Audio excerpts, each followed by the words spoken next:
Norma, muy buenos días y también muy buenos días a los oyentes de su programa.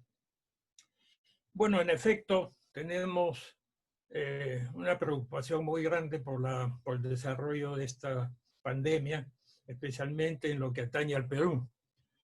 La experiencia que yo pueda tener no es la de médico, por supuesto, y tampoco soy un oráculo para saber qué va a pasar, pero sí puedo darles algunas opiniones en base a informaciones que hemos tenido nosotros de las corrientes informativas y opiniones que se tienen en el mundo al respecto del COVID-19 y en base también a alguna experiencia que hemos tenido como investigadores y como biólogo y especialista en biología molecular, que también es una de las especialidades nuestras, sobre todo que he sido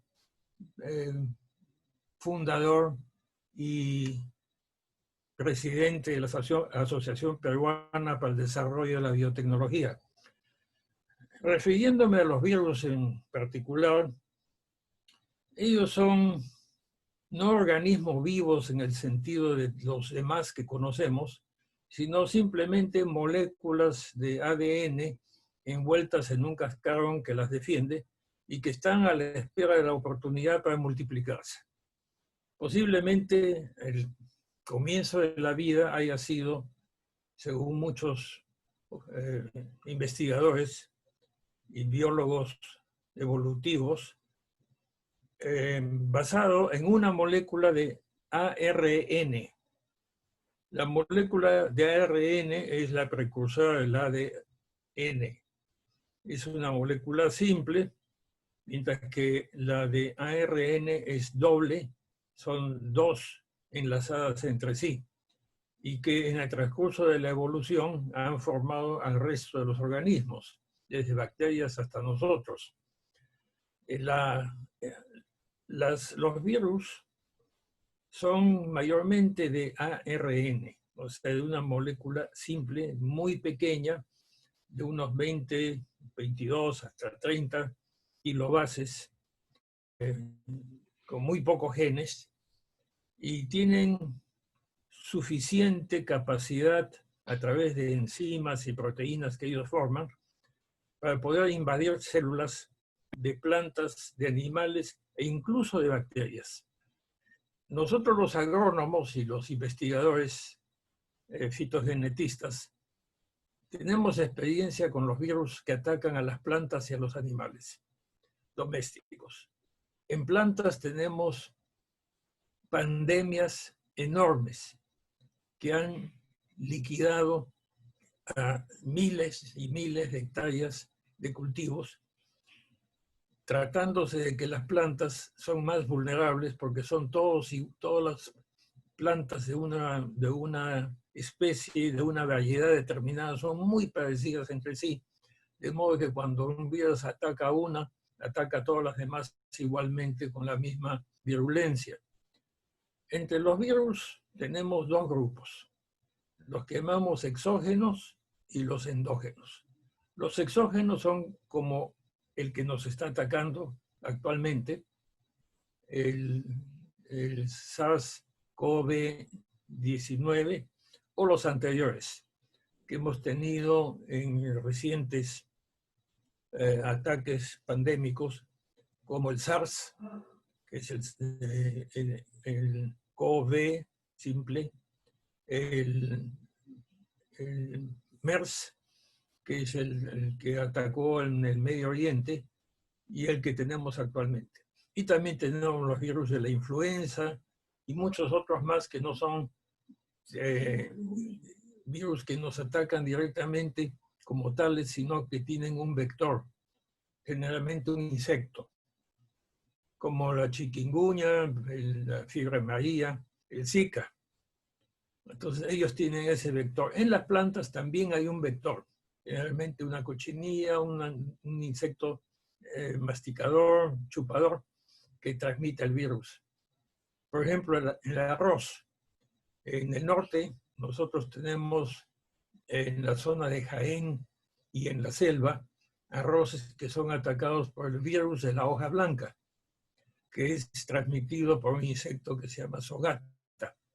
Entonces, en el INIA, cuando yo estaba de jefe, de director, hemos podido desarrollar variedades resistentes al virus de la hoja blanca, que nos ha dado la ventaja de ser uno de los primeros países en el mundo de haber tenido resistencia a hoja blanca.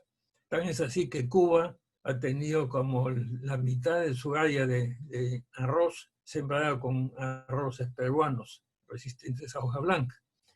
Entonces volvemos nuevamente a los animales. Los animales tienen también a estos virus y hay algunos que los llamamos retrovirus y que tienen una no ARN sino ADN, y entonces estos entran también a plantas o animales y se introducen en el ADN del organismo que atacan. Por ejemplo, en el humano, estos retrovirus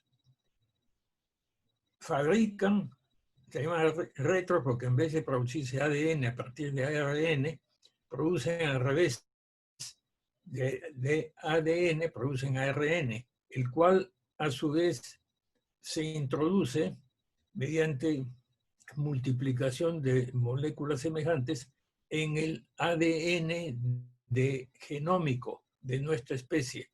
Entonces, ¿qué pasa?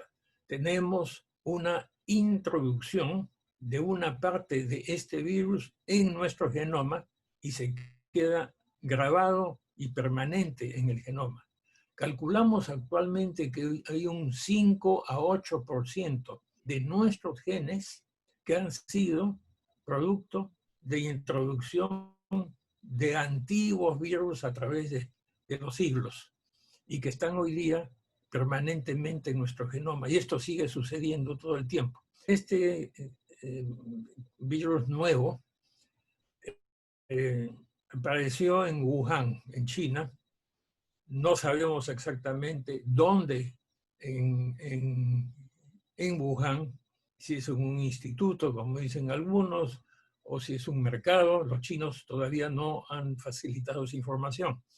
Eso sí, nos han facilitado el genoma del virus, con lo cual ya podemos trabajar en alguna forma en tratar de más o menos paliarlo, defendernos por el momento y ver si podemos encontrar una vacuna o medicamentos contra él. Lo cierto es que este virus tiene casi un 98% de similitud con virus de murciélago. Entonces, el asunto es cómo pasó el virus del murciélago al humano. ¿A través de qué? No es una mordedura de murciélago a una persona, no sabemos.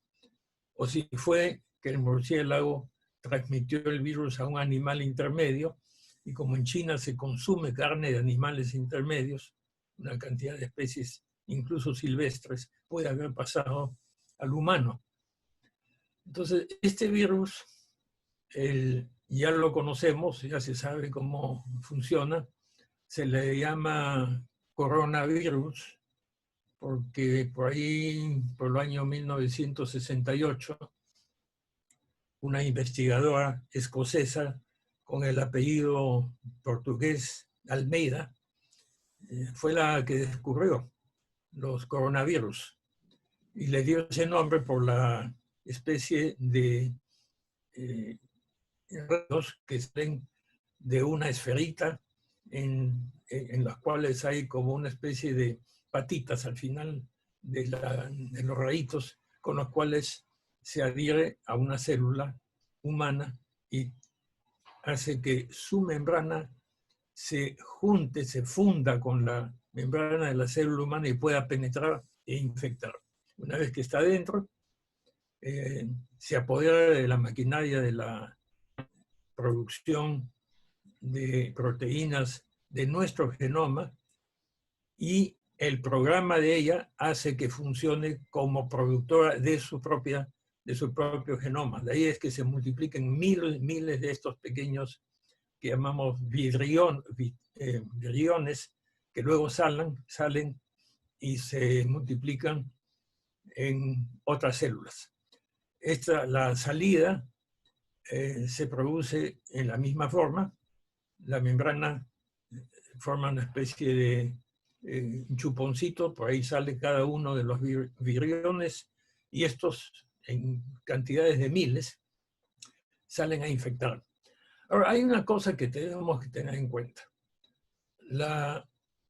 Este virus, el COVID, el que produce la enfermedad COVID-19, es maligno, indudablemente, pero no es tan maligno como lo fue inicialmente el SARS. El SARS, cuando infectaba a una persona, las mataba ahí mismo. Entonces, el problema que tienen esos virus demasiado infecciosos es que como matan al huésped, ya no tienen en qué reproducirse. Entonces, el virus en la evolución va buscando hacer un virus potencialmente más efectivo en multiplicarse, pero no en matar. Entonces, las mutaciones que van a venir de este virus van a ser mutaciones que nos lleven a un grado de coexistencia con el humano, como son hoy día los virus que tenemos en la influenza. Entonces, ahí estamos a la espera de qué es lo que va a suceder en el futuro. No sabemos todavía. O sea, doctor, Entre tanto, doctor, ¿cree usted que va a haber mutaciones más adelante? O sea, debemos en todo caso estar preparados. sí, las mutaciones, hay gente que está pensando que van a ser más de producción virus más violento, pero toda la experiencia que tenemos es que en este caso de estos coronavirus no le conviene al virus ser demasiado agresivo, porque si no, no se va a multiplicar en la misma forma que, por ejemplo, el SARS tuvo una existencia muy corta porque mató a demasiada gente en muy poco tiempo y ya no está ahí. En cambio, este está atacando masivamente. Entonces va a tener una vigencia por un tiempo hasta que tengamos una vacuna o hasta que tengamos una forma de defendernos con medicamentos. Y a eso voy dentro de un momento. Entonces, viéndolo desde el punto de vista biológico, yo creo que va a haber mutaciones como siempre las ha habido. Es muy difícil que las mutaciones se establezcan muy rápidamente. Tenemos que hay un tiempo para buscarle un paliativo al virus. Por eso es que las precauciones que se están tomando son bienvenidas y hay que seguirlas. En cuanto a los medicamentos, hemos tenido algunos avances y algunos retrocesos.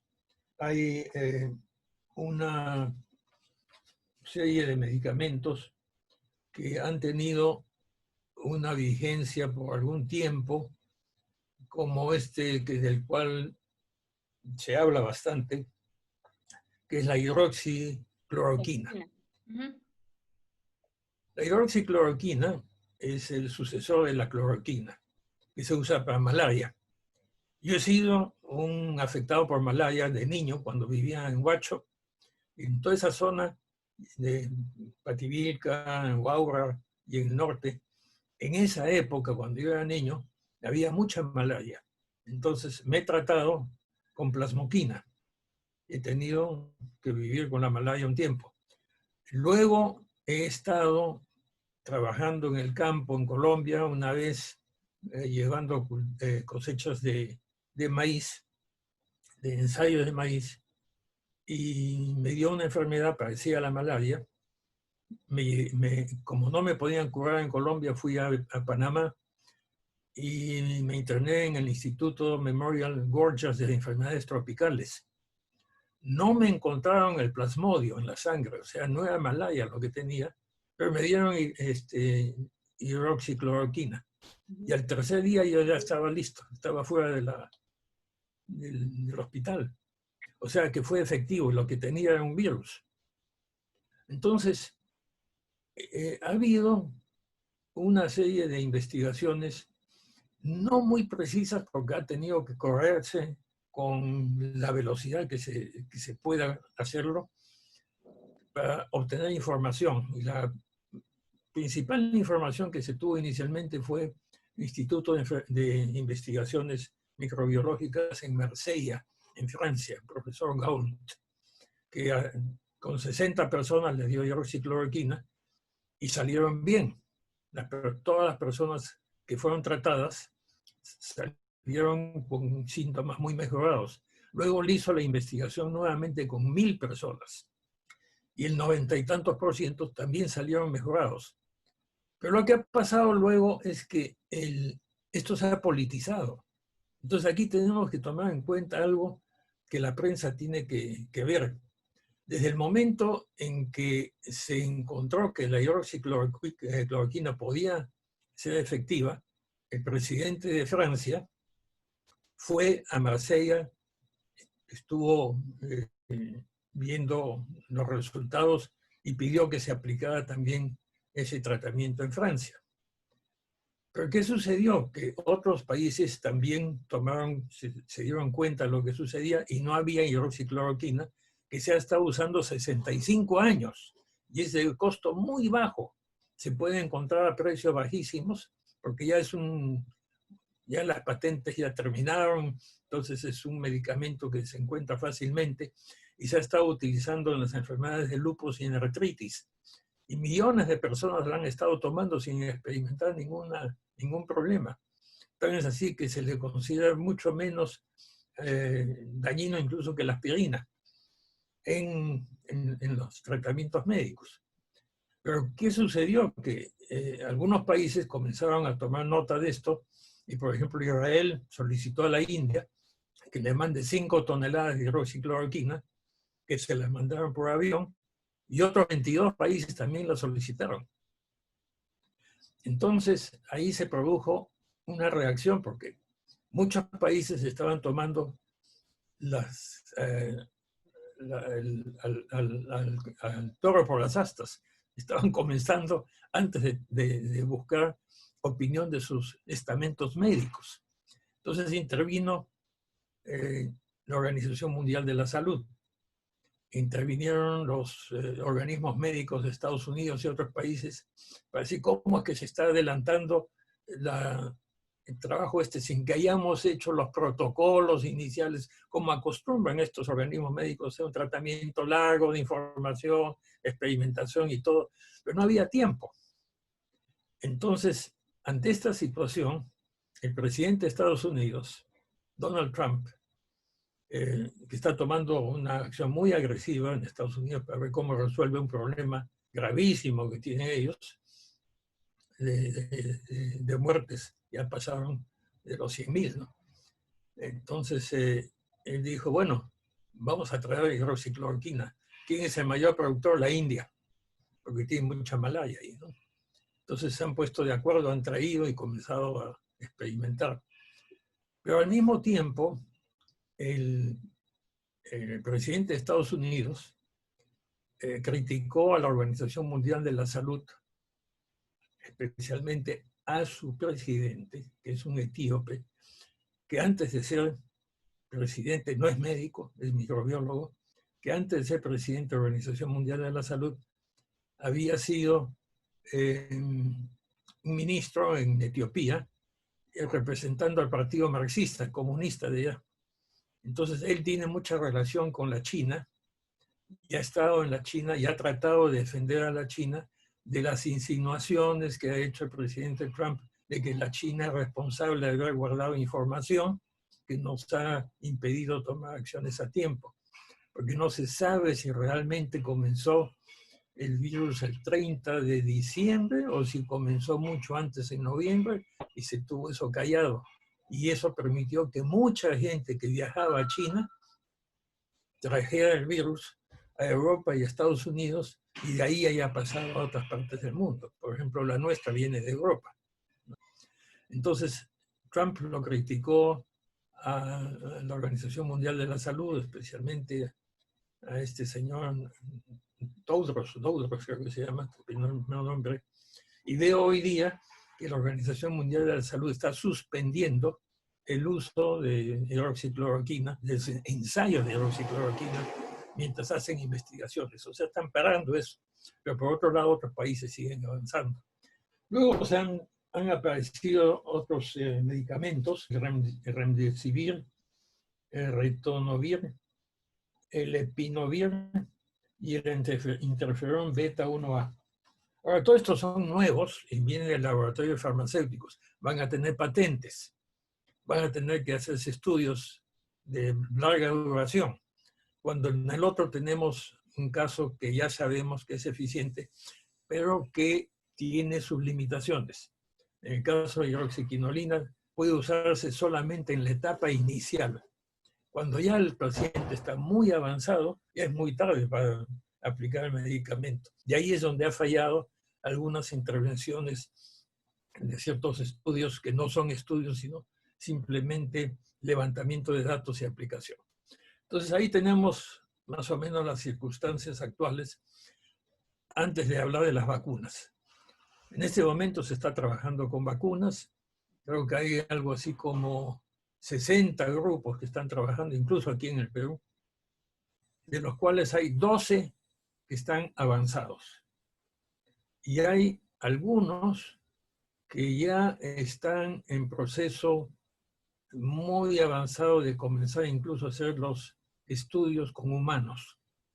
El gran problema que tenemos nosotros, y esto a través de las explicaciones que les he dado en el pasado sobre los transgénicos, es que el costo de la investigación puede ser como 10, el costo del desarrollo puede ser como 20, y el costo de la bioseguridad, o sea, de los ensayos médicos con animales y con humanos, si es que hay que hacerlo, si se trata de medicinas, toma como el 80% y cuesta mucho más y toma mucho más tiempo.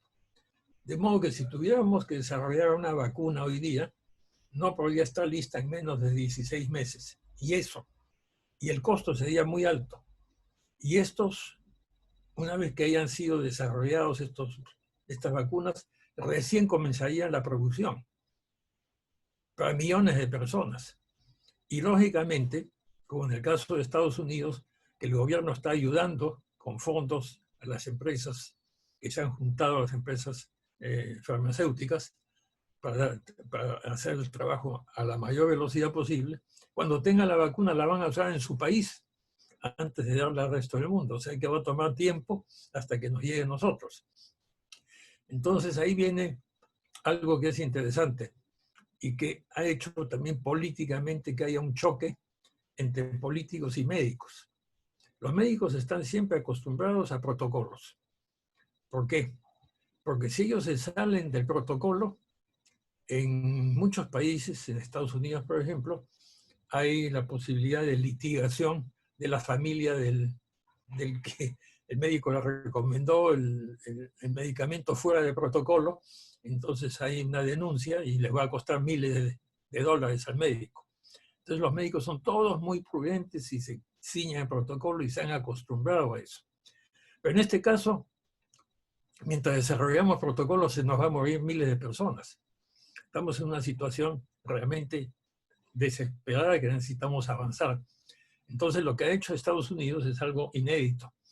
Mientras que están haciendo los ensayos en laboratorio y en animales, y luego van a pasar a fase 1, fase 2 y fase 3 en humanos, ya están fabricando la vacuna. Ahí hay un riesgo tremendo de que les vaya a costar millones de dólares y esa vacuna no funcione, como en algunos casos no ha funcionado. En el caso de del ébola, no hay vacuna. Entonces, pero si funciona, se ha ganado tiempo. Y entonces, con el subsidio del Estado, el costo de desarrollo de las empresas ha bajado enormemente. Entonces, el costo de la vacuna puede bajar a precios que sean accesibles. Entonces, ahí viene la posibilidad de que nosotros estemos trabajando ligados a ellos para hacer nuestros propios estudios y en el momento en que se tenga seguridad de que la vacuna funciona, podamos tener una licencia para fabricarla nosotros aquí también y hacerla disponible igual que otros países.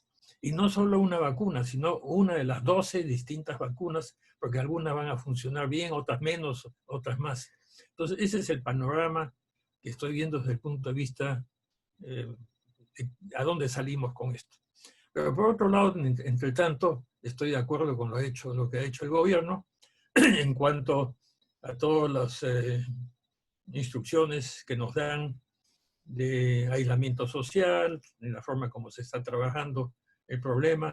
Hay errores, por supuesto, nadie los niega, y no solamente los ha habido aquí, sino los expertos en Estados Unidos, los mayores expertos en Estados Unidos en epidemiología, se han equivocado en sus proyecciones. Han usado modelos que no funcionan.